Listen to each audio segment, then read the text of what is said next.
Hello, so in today's video we're going to be discussing inverse trig functions. So we know the trig functions such as y equals sine x, cos x, and tan x are not one-to-one because they don't pass the horizontal line test.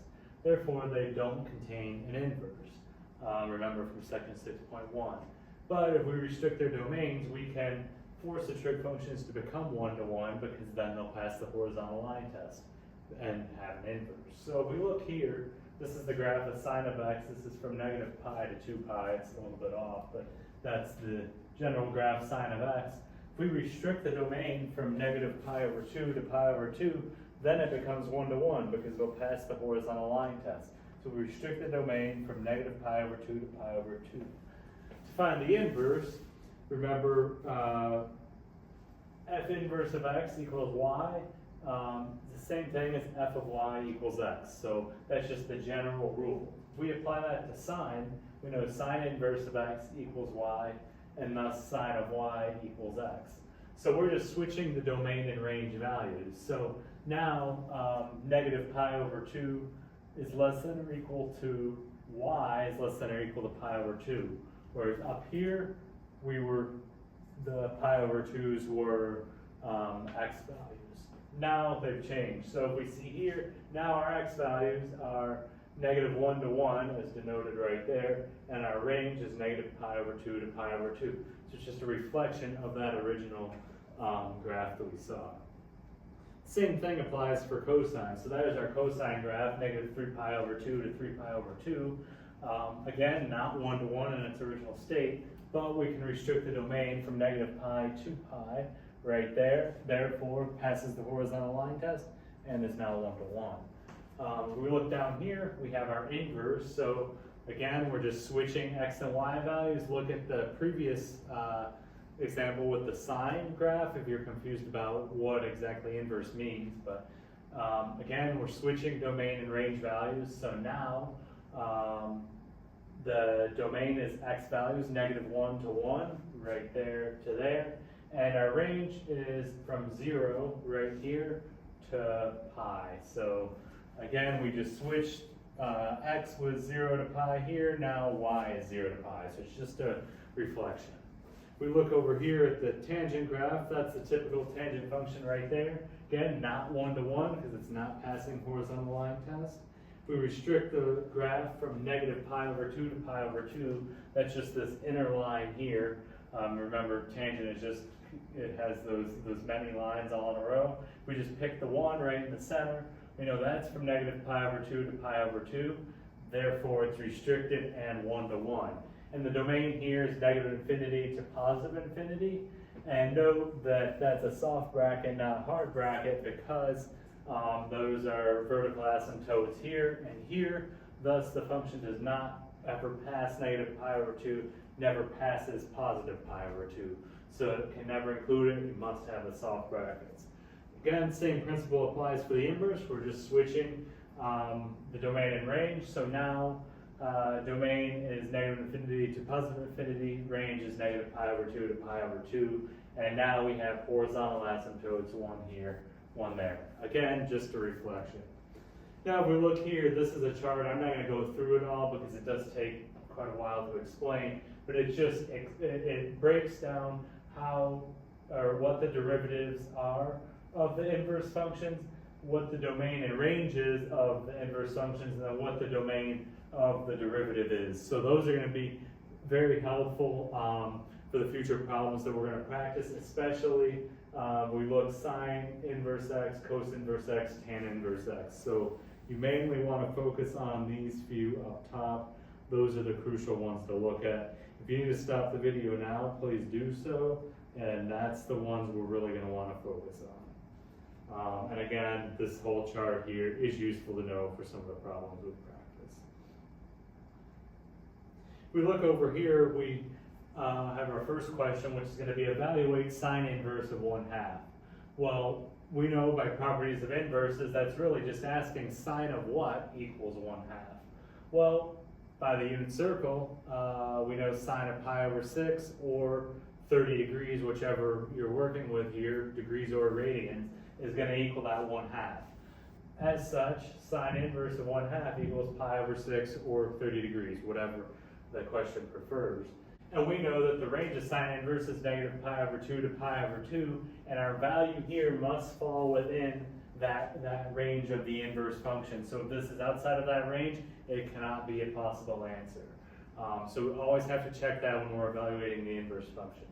Now if we look down here, we have cos inverse of -1 equals something. So we're trying to figure out cosine of what equals -1. Again, look at the unit circle. We know that cosine of pi equals -1 by the unit circle. As such, cos inverse of -1 equals pi. And again, we have to check our values there. We know pi falls within the values 0 to pi. So therefore, that is a possible answer, and that satisfies this problem. Now, if we look down here at tan inverse of root 3, that's just basically asking tan inverse of what equals root 3. Well, again, look at the unit circle. Tan inverse of pi over 3 equals root 3. Tan of pi over 3 equals root 3. Therefore, tan inverse of root 3 equals pi over 3. And remember, pi over 3, or tan inverse, the range is negative pi over 2 to pi over 2. Pi over 3 falls within that value. As such, it's a possible answer. If you had something outside of that range, it cannot work. All right, now we're going to look at some problems with the derivatives. So instructions here are pretty simple. It's just take the derivative of the following. So the first one we're dealing with is tan inverse of x squared. Well, we know from that chart that I displayed a few pages back that the general derivative of tan inverse x is 1 over 1 plus x squared times d dx of x. So in this case, x squared is our x value. So we have 1 over x squared quantity squared because that whole term is being put in there for x. And then we're just taking the derivative of x squared. So that's just giving us 2x over 1 plus x to the 4th, and that equals the derivative of tan inverse of x squared. So just taking that, we know the derivative is 2x, move it up to the denominator, or to the numerator, and we're done. And then for number 2 here, we want the derivative of sine inverse of 5x. Well, we know the general form for the derivative from that chart on the previous page is sine inverse of x equals 1 over root of 1 minus x squared times d dx of x. So therefore, 1 over root of 1 minus, in this case we have 5x is our x value. We're plugging that right in. Quantity squared times d dx of 5x. We know d dx of 5x is 5, therefore we'll move that up to the numerator, and we have 5x quantity squared is just 25x squared, and that's our answer for sine inverse of x and its derivative. And I'll just note that right over here that equals d dx of sine inverse of 5x. Okay, perfect. And then our next derivative problem we're going to look at here is f of x equals cos inverse of root x. So we know general form for derivative of cos inverse of x is negative. That's the difference between the sine and the cosine. We have the negative there. 1 over root of 1 minus x squared times d dx of x. So we'll just plug in our points. This time we know our x value is just root x, so plug that in there. D dx of root x we know is 1 over 2 times root x. So we can just move all of this together by multiplication. So 2 root x, that's this term right there, is going right there. And then we're just evaluating that. Root x quantity squared is just x. So then we just have root of 1 minus x. And that equals the derivative of cos inverse of radical x. The next problem we're going to look at, we want to find the derivative of f of x equals the natural log of tan inverse of t to the 4th. Well, we know the general form for the derivative of natural log discussed in a previous section is just 1 over x times d dx of x. That's just the natural log derivative formula. We also know by the formula page displayed a few pages earlier that the derivative of tan inverse of x is 1 over 1 plus x squared times d dx of x. So first we're going to deal with the natural log. So 1 over x, in this case our x value is tan inverse of t to the fourth. So we'll put that there. And then we want the derivative of tan inverse of t to the fourth. So we'll break that into another subproblem, denoted right here. Now we want d dt of, that should actually be d dt right here. So d dt. Now we want d dt of tan inverse of t to the fourth. Well, we'll just plug in using this formula right there. So we have 1 over 1 plus t to the fourth quantity squared times d dt of t to the fourth. That just evaluates to 4t cubed. And then right here, that's 1 plus t to the eighth. And we have that there. Now we're just taking that whole term and putting it over in place of this. So we just evaluated that, and that's right here. And now we'll just squeeze everything together using multiplication, and we get 4t cubed over tan inverse of t to the fourth times 1 plus t to the eighth. Again, we're just taking this term here, putting it right here, and that's the evaluation of this here. So we evaluated this term to be that, and now we're just plugging that into the formula. And therefore, this right here is our final derivative for this problem. Now we want to look at a few examples where we have to evaluate limits. So our first example is limit as x approaches -1 from the right of sine inverse of x. Well, we know sine inverse of -1 just in general equals -pi/2. And remember, just look at the graphs displayed here at the beginning of the video. Therefore, the limit as x approaches -1 from the right is going to evaluate to -pi/2 when you're dealing with the sine inverse function. Now for this one here, limit as x approaches infinity of cos inverse of 1 plus x squared over 1 plus 2x squared, we want to break this into a subproblem. So we want to see what this evaluates, this term in here evaluates to. So we're really asking ourselves, what is the limit as x approaches infinity of this inner term, this term right here? And that's what we're doing in this subproblem. So we factor out an x squared term here.